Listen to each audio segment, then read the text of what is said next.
Au fil des siècles, le quartier de l'Arsenal fut tour à tour une terre de culture agricole et vignoble, mais aussi une terre de pèlerinage et finalement un lieu stratégique militaire permettant de voir arriver l'ennemi. Des familles s'y installent, peu à peu naît une vie de quartier. Ils cultivent la terre, nourrissent les Rueillois du centre-ville et bientôt les Parisiens. Le XXe siècle marque un tournant pour le quartier. Les cultures maraîchères et fruitières prennent le pas sur les vignes.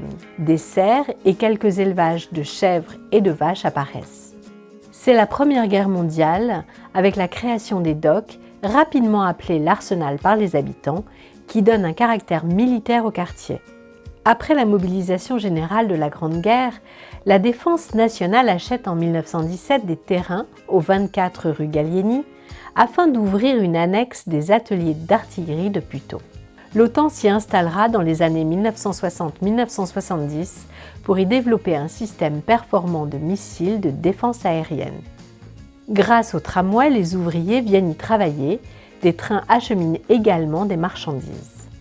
L'afflux de population permet de créer la première école, les Godardes, suivie par l'école Robespierre.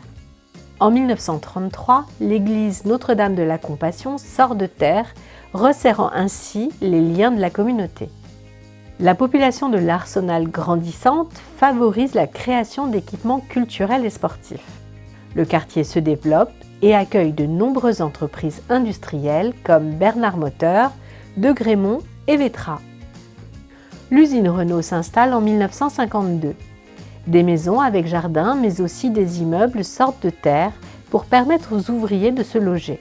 Les habitations se développent et le quartier des Godardes devient un petit village avec son marché, ses écoles, ses artisans et ses commerces florissants, son église, son centre culturel Edmond Rostand en 1972 et son gymnase Mimoun en 1981. C'est avec le départ des usines Renault en 1994 et l'achat des terrains de 26 hectares par la ville en 2013 que le projet de l'écoquartier peut être lancé.